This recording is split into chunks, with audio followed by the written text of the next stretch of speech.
Hello everyone, आप सभी का एक बार फिर से स्वागत है एक नए टॉपिक के साथ। जो हमने एनवायरनमेंट के जो पीछे टॉपिक किए थे वो मोस्टली कंप्लीट हो चुके हैं। कुछ एक सब टॉपिक्स हैं जहाँ से कभी कभार क्वेश्चन पूछ लिए जाते हैं, है तो इम्पोर्टेंट ही, लेकिन आज हम नया टॉपिक स्टार्ट करेंगे। इसी के साथ हम कुछ सब टॉपिक्स हैं वो भी स्टार्ट कर देंगे। यानी आपके एनवायरनमेंट के कुछ टॉपिक बचे हुए हैं, ग्रीन हाउस इफेक्ट वगैरह है, ग्लोबल वार्मिंग है, या फिर एसडीजी है जो मैंने आपको बताया था, नेचुरल रिसोर्सेज वगैरह। तो उसको ध्यान में रखते हुए मैंने ये सोचा कि एग्जाम की पर्सपेक्टिव से ये जो टॉपिक है इकोनॉमिक बॉटनी ये इम्पोर्टेंट है, तो पहले इसको कवर कर लीजिए। इकोनॉमिकल बॉटनी या फिर आर्थिक दृष्टि से प्लांट, जो प्लांट का जो महत्व है हम आसानी से पढ़ चुके हैं। एनवायरनमेंट में मुख्य आधार क्या है? एनवायरनमेंट के मुख्य आधार प्लांट ही है। अब एनवायरनमेंट में जितनी भी एक्टिविटीज हो रही हैं वो प्रोड्यूसर से लेकर उपभोक्ता तक, तो मुख्य जो पूर्वगामी है या प्योनियर्स है जिसको इंग्लिश में कहते हैं, वो क्या है? पादप है। पादप का मतलब ये जो स्वपोषी हैं वो शैवाल भी हो सकते हैं, फाइटोप्लैंक्टन भी हो सकते हैं, और प्लांट भी, लिविंग ऑर्गेनिज्म है जितने भी, ठीक है, जो प्रकाश के सोर्स होते हैं या फिर प्रकाश संश्लेषण को की अभिक्रिया द्वारा विशेष प्रकार को अभिक्रियाएं करते हैं या रासायनिक ऊर्जा में उनको परिवर्तित करते हैं। तो अब हम कहते हैं कि अब ये जो प्लांट है वो इकोनॉमिकल दृष्टि से, आर्थिक दृष्टि से भी पादपों का क्या महत्व है। इस टॉपिक में अध्ययन हमें ये करना है कि प्लांट का एक ऊर्जा के रूप में तो उपयोग है, जैसे प्रोड्यूसर्स हैं वो प्रकाश संश्लेषण अभिक्रिया को, प्रकाश ऊर्जा को रासायनिक ऊर्जा में, इनका ये तो वर्क है, ये तो इनकी खुद की मैकेनिज्म है। अब ये मानिए कि जो पादप है वो सारे संपूर्ण पादप के साथ साथ इन एक्टिविटी के साथ साथ सारा का सारा जो प्लांट है उसका कुछ ना कुछ भाग, उसका जड़ है, तना है, पत्ती है, बीज है, फल है, पुष्पक्रम, सभी के सभी क्या है? यूजफुल है। अब हम प्लांट में इकोनॉमिकल दृष्टि से आपके जो पादप का मैंने क्या बताया, जड़ से लेकर उसके पुष्पक्रम तक सारा का सारा भाग है वो कंट्रीब्यूशन होता है उसका, वो मानव उपयोगी भी है, कहीं ना कहीं मेडिसिन निर्माण में, उसके अलावा धान्य जो फसलें हैं वो खाद्य रूप में प्रेजेंट है, यानी खाद्य के लिए हमें यूज होती है। मेडिसिन होगी, ब्रीवर्स है, पेय पदार्थ है, कुछ ऐसे औषधीय पादप के साथ साथ कुछ ऐसे भी प्लांट है जो मसालों के रूप में यूजफुल है, जिससे हमारी इकोनॉमी क्या होती है वो ग्रोथ करती है।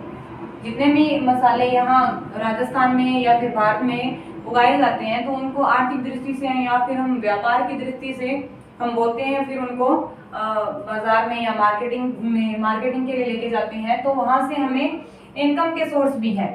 तो प्लांट का डायरेक्ट इनडायरेक्ट रूप से हमारे ह्यूमन बॉडी पर है। अब जो सबसे पहले जो है वो है औषधीय प्लांट, इनका अध्ययन करेंगे।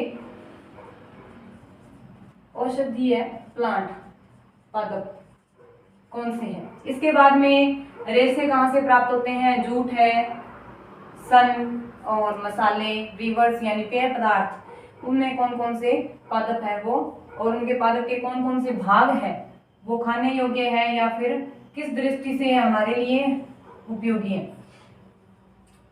सबसे पहले औषधीय प्लांट में क्या है कि औषधि का जो निर्माण है वो आदिम सभ्यता से, जब से जो हमारी सभ्यताएं चली आ रही है तब से क्या है औषधि का निर्माण शुरू हुआ।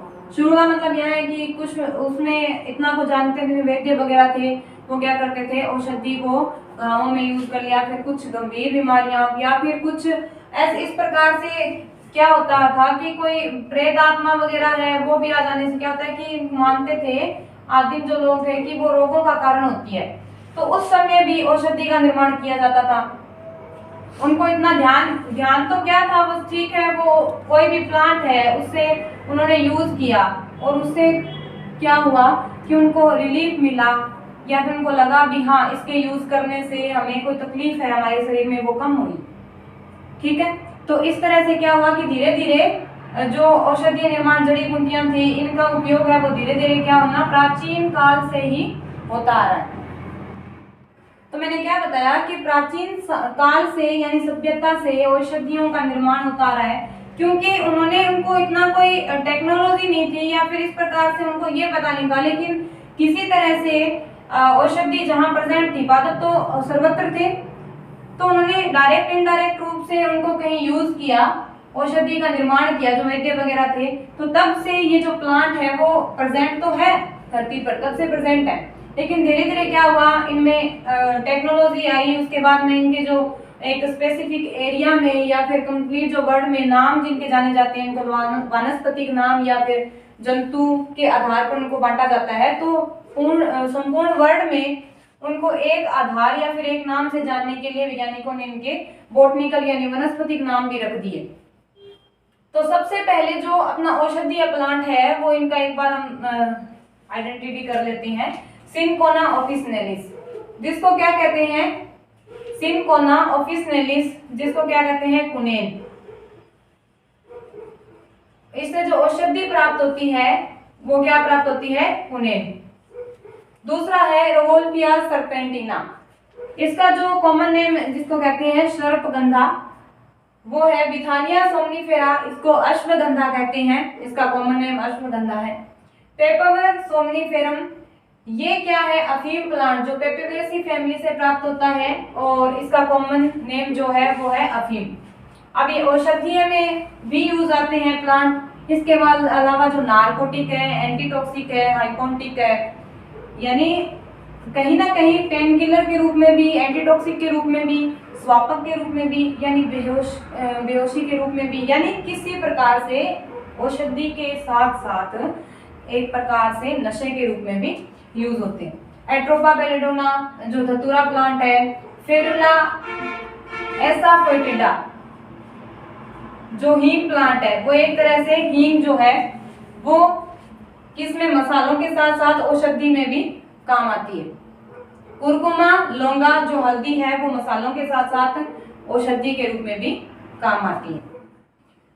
अब हम first of all cinchona officinalis के बारे में पढ़ेंगे कि इससे प्राप्त होती है औषधि, वो है कुनेन। इसी को एल्केलॉइड्स भी कहते हैं, कुनेन एल्केलॉइड्स। ओके, आप नोट डाउन कर सकते हो उसके साथ साथ। और इसका जो यूज है वो क्या है, मोस्ट रूप से क्या होता है, मोस्टली इसमें सिनकोना ऑफिसिनेलिस को क्या कहते हैं, रामबाण औषधि कहते हैं मलेरिया की। मोस्टली क्वेश्चन यहां से पूछा जाता है, इसमें ये इंपॉर्टेंट है। मलेरिया की रामबाण औषधि कौन सी है, सिनकोना ऑफिसिनेलिस, और जिसको क्या कहते हैं, कुनेन, यानी इसकी जो मेडिसिन बनी वो कुनेन है और एल्केलॉइड है। मतलब कौन सा इसमें पदार्थ प्रेजेंट है, एल्केलॉइड, मतलब रासायनिक दृष्टि से देखें तो इसको एक स्पेसिफिक नाम दिया, रोवोल्फिया सर्पेंटिना, जिसको कहते हैं अश्वगंधा। अश्वगंधा को पागल की दवा कहते हैं, मेडिसिन ऑफ मैडमैन, क्योंकि मानसिक जो विकार होते हैं उसमें अश्वगंधा का यूज किया जाता है।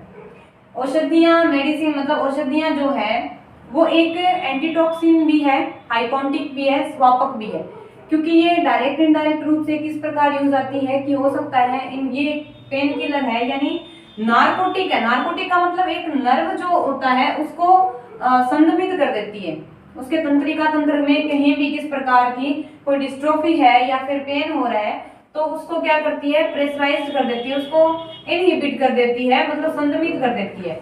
इस कारण से क्या होता है कि ये एक औषधि है, यानी रिसेप्टर्स वगैरह है उनको इनहिबिट कर देती है, जिससे किसी भी प्रकार का जो बॉडी में पेन है या फिर कोई कहीं मतलब इन्फ्लेमेशन हो रहा है, चलन वगैरह है, कोई दर्द है, तो वो क्या होता है, एक रिप्रेस्ड हो जाता है, दब जाता है।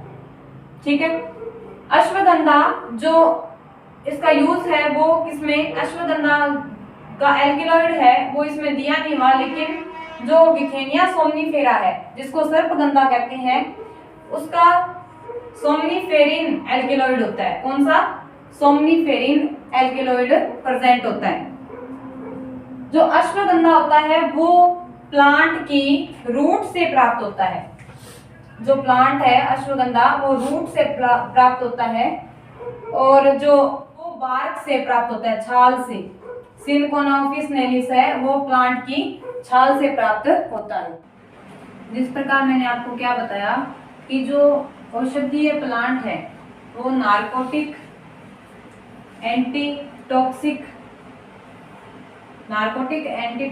और इसके साथ साथ क्या होते हैं, हाइपोटिक होते हैं। तो इनमें जो प्रेजेंट होता है एल्केलॉइड, इसके कारण ही ये अपनी जो प्रक्रिया है किस प्रकार से किसी भी चीज को इनहिबिट करने के लिए पेन किलर के रूप में या फिर मादक पदार्थों के रूप में इसका यूज करते हैं। तो जो विथेनिया सोमनीफेरा है, आप नोट डाउन कर सकते हैं, जो अश्वगंधा, उसमें जो एल्केलॉइड प्रेजेंट होता है वो सोमनीफेरिन होता है। ठीक है, मुख्य रूप से इसका जो यूज है वो है शक्तिवर्धक के रूप में। इसके अलावा नार्कोटिक के रूप में इसका यूज नहीं करते हैं, या तो एंटीसेप्टिक के रूप में यूज करते हैं या फिर उसमें यूज करते हैं कि हाइपोटिक के रूप में, स्मोक के रूप में इसका यूज करते हैं, या विभिन्न प्रकार की मेडिसिन के निर्माण में अश्वगंधा है वो यूज होता है। रोवोल्फिया सर्पेंटिना जो सर्पगंधा है उसमें एल्केलॉइड प्रेजेंट होता है, सर्पेंटिन या रेसरपिन। इसे मैन ऑफ मैडमैन मतलब मेडिसिन ऑफ मैडमैन कहते हैं, पागल की दवा, यानी कि मानसिक विकृति होती है किसी प्रकार से तो उसमें सर्पगंधा का यूज किया जाता है। इसके अलावा क्योंकि जो सर्पगंधा होता है वो नार्कोटिक, नॉर एड्रेनलिन, आगे जो हार्मोन पढ़ाऊंगी आपको, ह्यूमन जो हार्मोन पढ़ते हैं हम एंडोक्राइन सिस्टम में, तो उसमें नॉर एड्रेनलिन और एड्रेनलिन हार्मोन होते हैं जो किडनी के ऊपर उपस्थित होती है, एड्रेनल ग्लैंड, उससे सीक्रेट होते हैं। तो क्या होता है कि ये एड्रेनलिन और नॉर एड्रेनलिन को रिप्रेस कर देते हैं, उसकी मात्रा को कम करते हैं। यानी कि जो सर्पगंधा है उसका मुख्य रूप से तो उच्च रक्तचाप को कम करना है, उच्च रक्तचाप को कम करना होता है सर्पगंधा का मेन यूज। इसके बाद में जो सर्पगंधा है उसका यूज एंटीटॉक्सिक के रूप में, यानी कि जो विशेष प्रकार के जो विषैले जीव हैं अगर वो काट जाते हैं तो उनमें टॉक्सिन जो प्रेजेंट होता है, तो उसको अगर यूज कर लिया जाता है सर्पगंधा को लिक्विड के रूप में या फिर औषधि के रूप में, तो उनकी टॉक्सिसिटी को कम कर देता है। उसके बाद में अपना जो नेक्स्ट मेडिसिन प्लांट है वो है पेपेवर सोमनीफेरम। इसके जो मुख्य रूप से पादप के कौन से भाग से प्राप्त होते हैं वो मैं आपको लास्ट में 2-4 मेडिसिन प्लांट पढ़ेंगे उसके साथ बता दूंगी। सोमनीफेरिन है उसमें प्रेजेंट होता है जो एल्केलॉइड है मॉर्फिन, कोडीन, पेप्टेवेरिन और नार्कोटिन, यानी कि इससे प्राप्त जो एल्केलॉइड है उनको काला सोना कहते हैं। आप ये बताइए कि येलो सोना या फिर ग्रीन सोना किसे कहते हैं, कमेंट बॉक्स में बता सकते हैं। काला सोना, पेट्रोलियम पदार्थ को भी काला सोना कहा जाता है। जो मॉर्फिन, कोडीन और पेपेवेरिन और नार्कोटिन जो है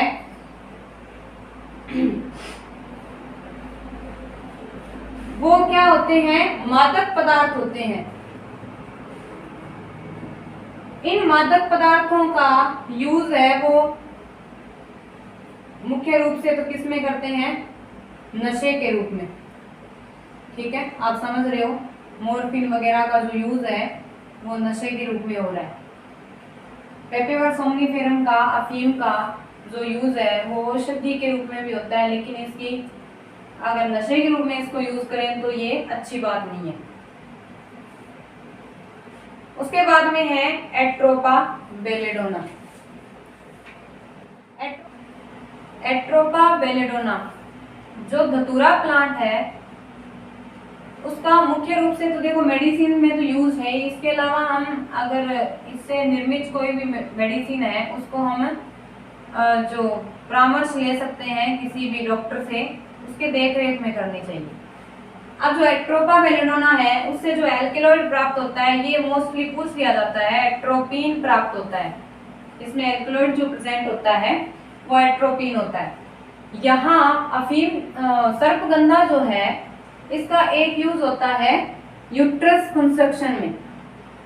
जो गर्भाशय की जो मांसपेशियां होती हैं उनके संकुचन के लिए प्रसूता को दिया जाता है, क्योंकि इससे क्या होता है, एक तो ऑक्सीटोसिन हार्मोन होता है, वो तो नेचुरल रूप से डिलीवरी के समय बनता है कि जिससे कि गर्भाशय की जो मसल्स है वो संकुचित होने के साथ साथ प्रसूता को किसी प्रकार से कोई तकलीफ ना हो। तो कोई मतलब इसके डॉक्टर की देख रेख में भी जो सर्पेटिन या रेसरपिन है या फिर इसकी सर्पगंधा की कुछ मात्रा है वो दे दी जाती है। तो यहाँ भी इसका यूज है। एट्रोपिन जो एट्रोपा बेलेडोना यानी धतूरा से जो एल्केलॉइड प्राप्त है एट्रोपिन, उसका ये जो एल्केलॉइड है जो इनसे प्राप्त होते हैं, इनकी पत्तियों से, इनके बीजों से, जो मैं आपको बताऊंगी कि अश्वगंधा रूट, सर्पगंधा रूट से प्राप्त होता है, और पेपेवर सोमनीफेरम जो अपरिपक्व अफीम के जो प्लांट पौधे के जो फ्रूट होते हैं, फल होते हैं, जो कौन से होते हैं, इनमेच्योर होते हैं, कच्चे जो फल होते हैं, उनसे लेटेक्स के रूप में प्राप्त होता है। तो जो अफीम जो धतूरा है वो नारकोटिक के रूप में, मादक पदार्थों में, कफोत्सर्ग में यानी अस्थम्य की जो मेडिसिन बनाई जाती है उसमें यूज होता है। एलिफेंटियासिस जो डिजीज हो जाती है प्रोटोजोन के कारण, जिस प्रकार रामबाण औषधि है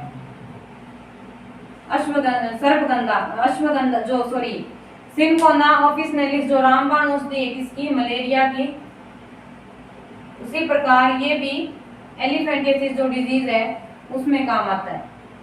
उसके अलावा एट्रोपा बेलेडोना यानी कि एट्रोपिन है जो सेंट्रल नर्वस सिस्टम है उसको सुचारू रूप से रखने के लिए भी यूजफुल होता है, यानी मेडिसिन यानी मानसिक विकार किसी प्रकार से है तो हो सकता है उसमें इससे बनी हुई जो मेडिसिन है वो यूज आ रही हो। और आईज की जो डिस्ट्रोफी है यानी कभी कभार प्यूपिल वगैरह है, यानी कि एज बढ़ने के साथ साथ आईज की जो कॉर्निया के साथ प्यूपिल जो भाग होता है वो एकदम कठोर हो जाता है, तो अगर है या फिर काला मोतिया इस प्रकार, उसकी मेडिसिन में एट्रोपिन या फिर एट्रोपा बेलेडोना का यूज किया जाता है। उसके बाद में अगला जो है, इसके बाद में जो अगले अपने मेडिसिन प्लांट या औषधीय पादप है वो है फेरुला एसोफोइटिडा यानी कि हींग। औषधि के रूप में भी यूज होती है और मसाले के रूप में भी यूज होती है। कुरकुमाम लौंगा यानी कि हल्दी, ये एक प्रतिरंजक है। हल्दी का यूज हम विशेष जैसे घावों को भरने के लिए, मतलब घाव हो जाता है इन्फ्लामेशन के लिए, या फिर रेचक के रूप में इसका यूज करते हैं। फेरुला जो एसोफोइटिडा है यानी कि हींग है, ये रूट लेटेक्स से प्राप्त होता है और इसका जो मुख्य केमिकल है वो है फेरुला एसिड केमिकल या एल्केलॉइड। और जो कुरकुमा लौंगा है, हल्दी का भाग मतलब कहाँ से, राइजोम यानी कि परकंद से। हल्दी है वो परकंद का भाग है, मतलब परकंद है हल्दी। जिस प्रकार शल्क है प्याज, उस प्रकार जैसे मॉडिफिकेशन पढ़ते हैं ना हमने रूट का और तने का, उसमें परकंद का भाग है हल्दी है वो। और इससे जो केमिकल प्राप्त होता है वो कुरकुमाइन या फिर टर्मरिक ऑयल प्राप्त होता है। और इसके जो यूज हैं वो मुख्य रूप से तो एपिलेप्सी यानी कि मिर्गी के जो दौरे होते हैं उसमें डाइजेशन को ठीक करने के लिए इसका यूज किया जाता है। और इसके अलावा जो हल्दी है उसका रेचक के रूप में, एंटीसेप्टिक के रूप में यूज करते हैं। मुख्य रूप से यहाँ से जो क्वेश्चन पूछा जाता है वो यही है कि इकोनॉमिकल बॉटनी में जो प्लांट के कौन से भाग से प्राप्त होते हैं और इनका जो मुख्य कार्य है वो क्या है। इसके अलावा जो वेरियस डिजीज होती है, जॉन्डिस वगैरह है, उसमें हल्दी का यूज होता है। अस्थमा फीवर में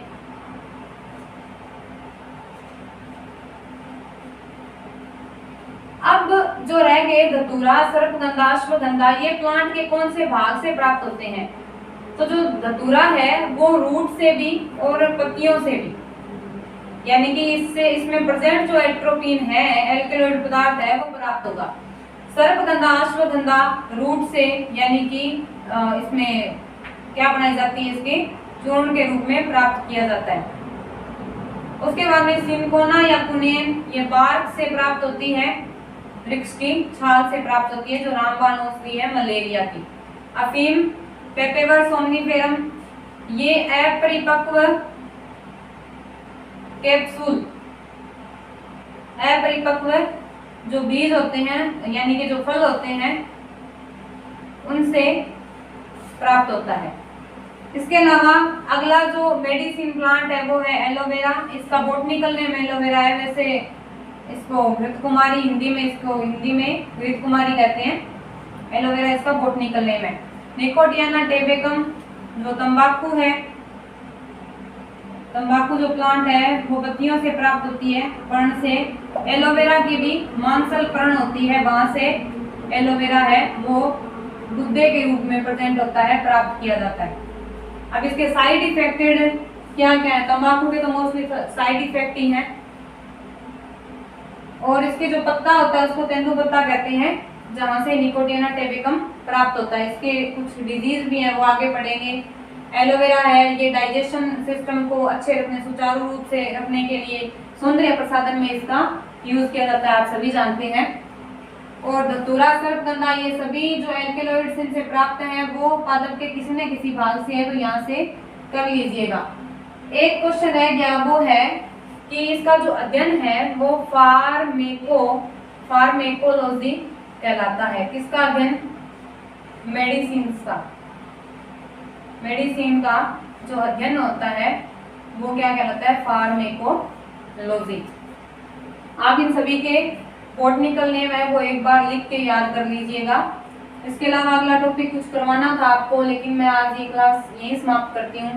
नेक्स्ट हम पढ़ेंगे धान्य फसलें और इनके यूज। जय हिंद, जय भारत।